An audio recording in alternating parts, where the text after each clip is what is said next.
They weren't joking about grade deflation. It's hard, really hard. I've never seen my test score so low in my life. Like the means were insane here. Anything else that caught you by surprise about your experience? It's just the amount of time people spend studying here. I think that's like what shocked me most. I never imagined myself, at the library on a Saturday night studying till 3 a.m. Hello, xin chào, thầy Tony đây.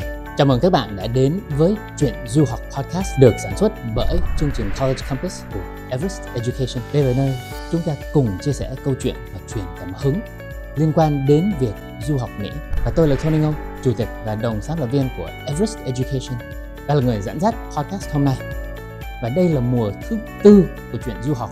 Và Tony đang rất hào hứng chào đón những khách mời đặc biệt trong mùa này. Họ là ai? Hành trình chinh phục Đại học Mỹ của họ có gì thú vị? Hay họ sẽ chia sẻ những bí quyết gì giúp bạn tối ưu hóa hồ sơ? Hãy cùng Tony khám phá ngay bây giờ nhé. Chuyện Du Học Podcast chắc chắn sẽ giúp bạn nhân đôi sự tự tin khi ứng tuyển Đại học Mỹ. Bạn sẵn sàng chưa? Let's go. All right. So I'm really excited for today's episode. We got a longtime friend of Everest and College Campus, Bill, with us today. Maybe just kick off. Can I ask you to introduce yourself to the Chuyện Du Học podcast community? My name is Bill. My actual name is Duy, and I'm from Ho Chi Minh City, Vietnam. I went to boarding school when I was in the 9th grade. And before that, I went to an international school back in Saigon. You clearly are enjoying yourself at Cornell. What was your expectation going in on what life would be like, and how has it been the same or different? So let's get the first thing out of the way with they weren't joking about grade deflation. It's hard, really hard. I've never seen my test score so low in my life. Like the means were insane here. So I'm a STEM student, right? I'm a nutritional science major, so I have to take Gen Chem. And Gen Chem we call it Chem 2070 here, right? The first class. It is a weed out class, and it is notoriously known as one of the hardest classes here. I took a quick look. We have prelims, right? Those are basically exams. We had our first prelim for Gen Chem, and the lecture after we took the prelim, the professor shows a graph. It was the curve, and the mean was literally lower than a 50. Like it was in the 40s. I was just shocked. Like I was like, oh my god. Wait, do the grades get bumped up on the curve? Are you graded on the curve? So they're like ranges. If you get a 40, you have a B. And so I knew, walking out of that prelim room, I was getting lower than the mean because I left like half the test blank. Like it was so hard. Like we had an hour and a half, but it was like a test made for, I don't know, like 3 hours. So I left like half of it blank and ended up getting a C for my first prelim. But it's okay because, 30 corresponds to a C. That's just insane to me. And grade deflation is real. So wow. That was super hard academically. You should never underestimate that going into college. I think socially, it's pretty good. I'd expect that to decline as the weather gets colder, which it is already. It's getting really cold, but it's weird because some days it'd go up to 80 and then the next day it'd go down to like 40.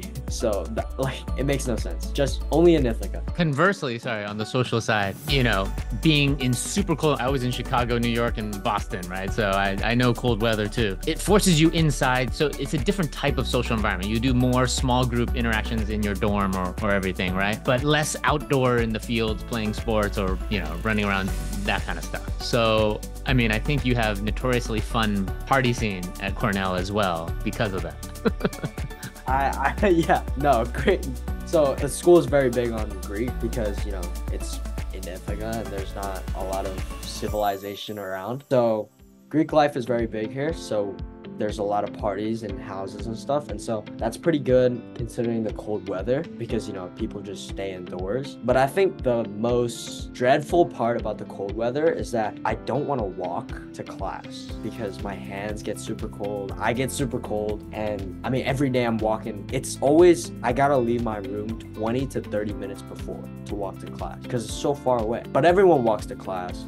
If you take the bus, it's almost the same amount of time because you have to wait for the bus. Do you not have the big puffy jacket and the gloves yet? Like I walked everywhere in that. I need a puffer jacket. I actually don't have a puffer jacket. You're not going to survive the next 3 months. I'm not going to survive, yeah. I need to get one ASAP, so. I had a very large North Face puffy jacket that I used in Chicago, Boston, and New York. And then when I moved to California, thankfully, I think I donated that thing. But you don't need that in the West Coast. Never again. So academics, harder than you expected. Socially seems great, but you're expecting some challenges in the winter. What about access to clubs and extracurriculars in general and pursuing random interests? Yeah. I'm in nutritional science. So there's like not that many clubs I could join regarding that. And I don't want to be pre-med. So I'm not going to join a pre-med club, but I've been pretty involved in, cultural clubs like Vietnamese Student Association, Korean Student Association, Chinese Student Association. So I'm in like all those. It's pretty good. I'd say it's more social more than, they're not really informative. They're just kind of social clubs. I'm planning a rush, so that's like huge here, but I'm most interested in Asian Greek, which is pretty big here too. Which are the major Asian Greek fraternities? There are 2 Asian Greek fraternities and there's 2 Asian sororities. The 2 Asian fraternities are Pi Delta Psi and Lambda Phi Epsilon, and then the sororities are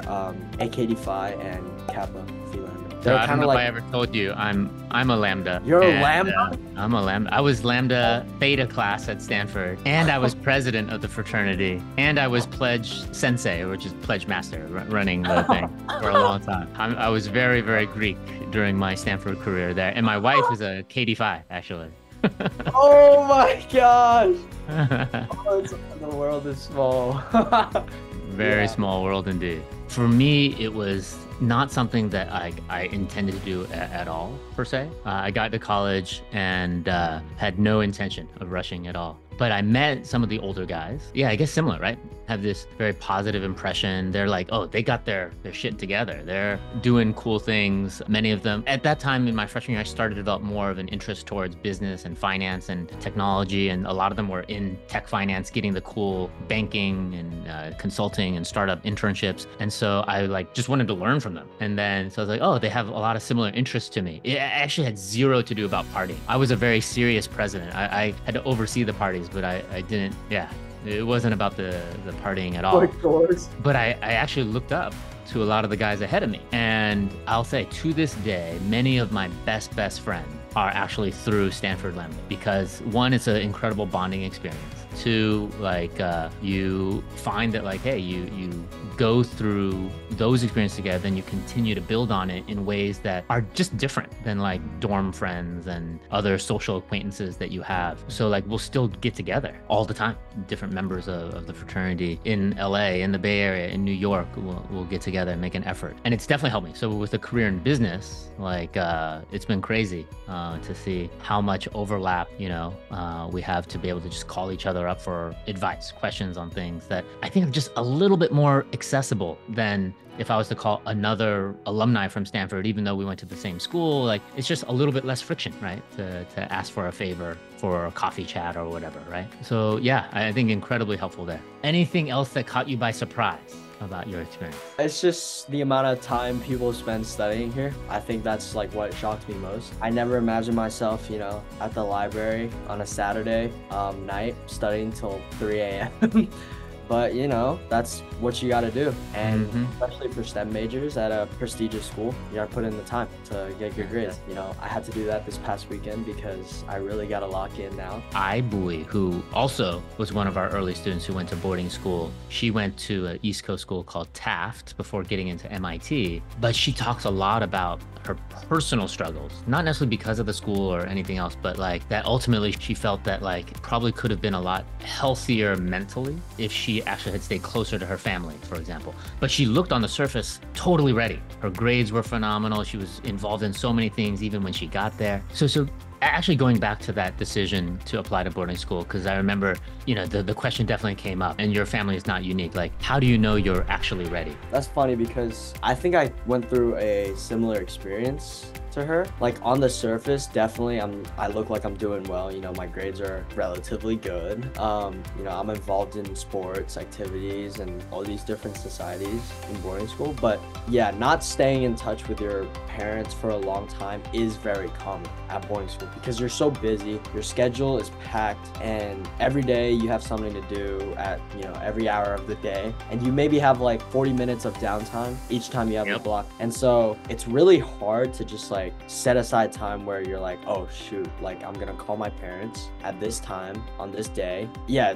it's hard to do that, and it's happened to me multiple times throughout my 4 years at boarding school because I mean, I simply just don't have time. But then again, you have to make that time to call them, or else you're just not going to call them at all. And I feel like when I didn't call them at all for long periods of time, I felt like I just forget about them, and then sometimes I feel sad because like, oh, like I'm not at home here, and you know, I haven't been in touch with home like in so long. So yeah, it's hard. I see. Yeah, there's actually research that talks about how important it is to have this feeling of identity and a place of belonging, a home that you can regularly identify with, right? It's just part of like, I think, human nature and how we were raised and how we evolved to have some definition of like a place of our own. Yeah, first year, how many times did you call home in total? Probably not even double digits. Like, oh my God, that's terrible.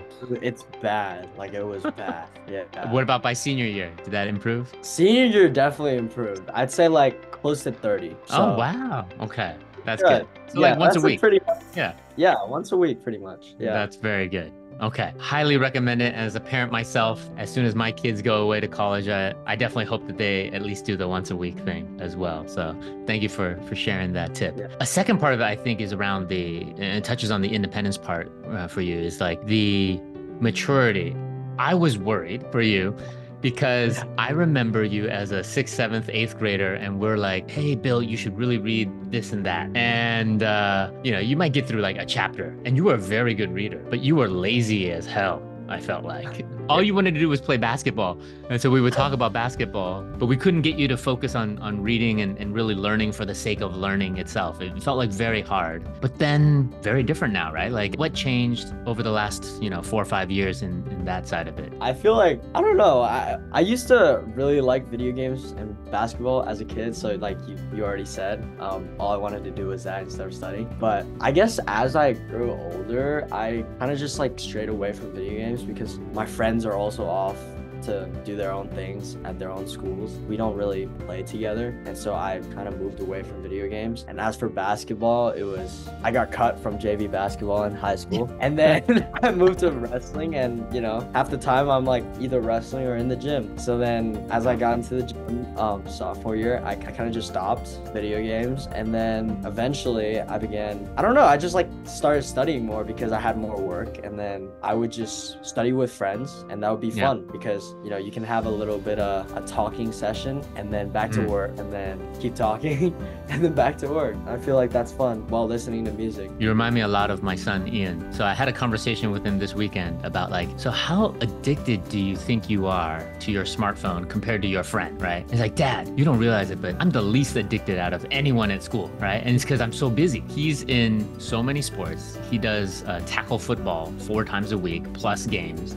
Right now, it's the fall season, right? And club soccer 3 times a week plus a game on the weekend. And he leaves the house by 6:30 a.m. to take the bus. And then he's not home on nights where he has like double duty. Like tonight is football followed by soccer practice. He's not home till 9:30, 10 p.m. Number one, he chose it all. We did not choose tackle football, right? But we're supportive of whatever he chooses. But we're like, you can't half-ass anything. You got to put some work in, right? For whatever it is you choose to do. So on weekdays though, he's not on his phone really at all. He's like, he has to do his homework during school breaks, lunch, or on the bus, or he's like trying to take naps on the bus or wherever he can. And then he gets home and he's like shower and maybe do a little bit of homework to wrap up and then go to bed, right? But I think the after school activities, because one, we didn't force it on him, and choosing activities that he wants to explore, he loves, he's genuinely curious about it. And so he's not spending as much time on video games, not spending as much time on social media. He's like in a great environment where he's trying lots of new things, right? He's been playing the tuba for the last year and a half and loving it. Totally random new instrument and becoming a nerd on that. But then he's also last week said, hey, Dad, I want to learn the trumpet. So he's been researching trumpet for the last week as like something totally random and new. But it's like replacing, like so many parents complain about, oh, my kids play too much video games. And I find it's easier to have them develop a new interest that they want to do instead of saying, no, get off video games, right? Because what are you going to replace it with? So it sounds like that's kind of almost exactly what happened with you in terms of like getting to a new environment at Woodbury Forest and just seeing, wow, there's all these new things. I can try wrestling. Your friend convinces you to try that out in the weight room. And well, of course, you just are going to be doing those things instead of being on video games all day. So yeah, I don't stress too much about the video game thing, but I just try to nudge students in general and definitely my own kids to try other activities to replace that time. Totally agree. I think that's exactly what happened here. Fantastic. So wrestling itself, you had no background in wrestling before that. Tell me like how you decided to just try it out of the blue. It took a lot of convincing for me. I had an upperclassman friend, my advisory group, that kind of acted like a big bro to me. And so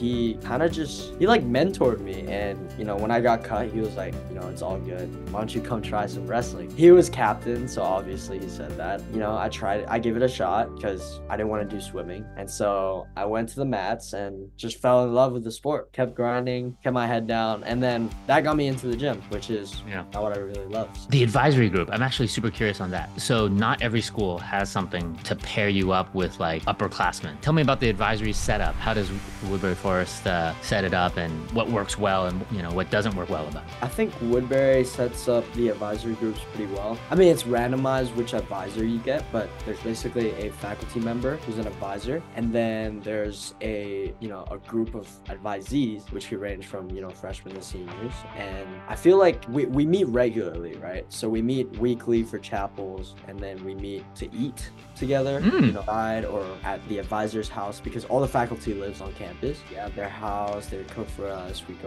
walk to chapel together. I feel like that's like a really good kind of bonding thing. And it's kind of like a family, a small family you have at boarding school, because the advisor is the first person you're going to reach out to if you got any problem. And so they're like kind of like your father or your mother at boarding school. And then your fellow advisees are basically like your brother. And so reach out and for help anytime. And so since we spend so much, you know, time together weekly, I would develop a good friendship with these people in my advisory. And so eventually, you know, I acted like a big bro to my other underclassmen advisees. Yeah. And my upperclassman friend was my big bro. And I feel like it's really helpful, because whenever you're feeling lost, you could just go to them and ask for help. And so that's how I got into wrestling. If I remember correctly, it's how you got into wrestling. It also provided you lots more connectivity, maybe through those relationships at wrestling and everywhere else, to be inspired to apply to very competitive schools as well, right? Kind of seeing where the upperclassmen are going themselves and what they did or didn't do shapes the decisions you make, right? Yeah. So aside from trying wrestling and then working your way through that, what are some of the other major decisions you felt that having upperclassmen as mentors kind of influenced you to think? My really close friend that was an upperclassman, he was in my advisory and he was really successful at boarding school, right? So he became a prefect and he got into Dart. And so like I was like, oh dang, like this guy is on top of his work. And so if you learn from them, if you hang out around them, eventually you're going to try and, you know, be like them too. And so that was kind of like my goal, to be like him or better, right? Yeah. And so eventually I applied to be a PLC mentor at my school. I became a mentor. And then I don't know how this happened, but I got elected as prefect. I didn't apply for it, but people at school basically just choose from the senior class whoever they think is fit to be prefect. I don't know how. I still don't know how. There's no speeches or anything? There's nothing. Like, it's just like, if you think they're good enough for prefect, like, you vote them. And so if you get enough votes, there's like an interview round. And so I got an interview, and then somehow I got elected. And like quicker than I knew it, like I was in his shoes, you know, my senior year. Well, we have lots of younger students and families. Like, you know, do you have any words of advice for yourself or someone like yourself who's back in maybe 8th, 9th grade thinking about boarding school or just entering boarding school? And if they want to get into a great university like Cornell, like what kind of advice they should be pursuing? I think just most importantly, just try to find what you enjoy, find your passion and work towards your goal with that passion in mind. And for me, that passion was wrestling, right? And so I tried my best in wrestling practices. I was involved with the team, became captain. Do the best of your abilities for that passion, whatever that might be.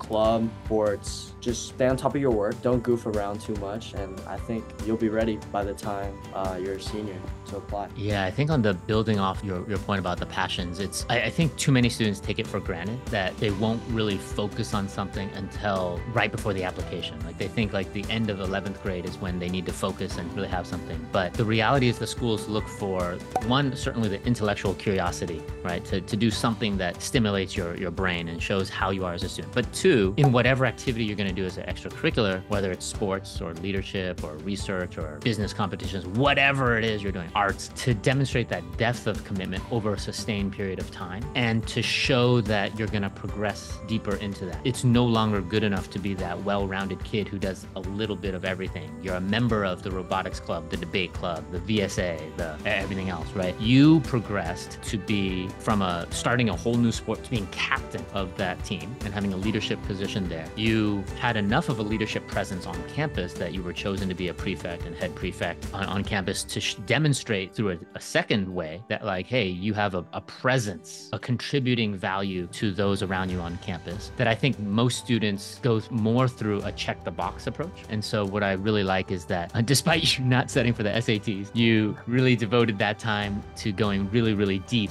into this leadership and athletics area. And even though you were not recruited to Cornell to be a wrestler, that leadership experience in and of itself is incredibly valuable, both as a learning experience for yourself that I think you'll take for the rest of your life, but also certainly in the application to still help you stand out, right? So well done. And thank you. We look forward to hearing more from you as your college and professional career unfold, Bill. But thank you for sharing your thoughts with our community and hope you have a great rest of your week. Of course, thank you. You as well. Cảm ơn các bạn đã theo dõi Chuyện Du Học Podcast và hy vọng câu chuyện của khách mời tuần này đã giúp bạn gấp đôi sự tự tin và sẵn sàng ứng tuyển Đại học Mỹ. Nếu bạn còn băn khoăn muốn tìm một cái chiến lược cá nhân hóa cùng với chương trình định hướng du học College Campus, hãy đặt lịch tư vấn với các cố vấn của chúng tôi tại cái đường link ở bên dưới. Và đừng quên like và share với bạn bè của podcast này. Và hẹn gặp lại các bạn trong tập tiếp theo của Chuyện Du Học Podcast.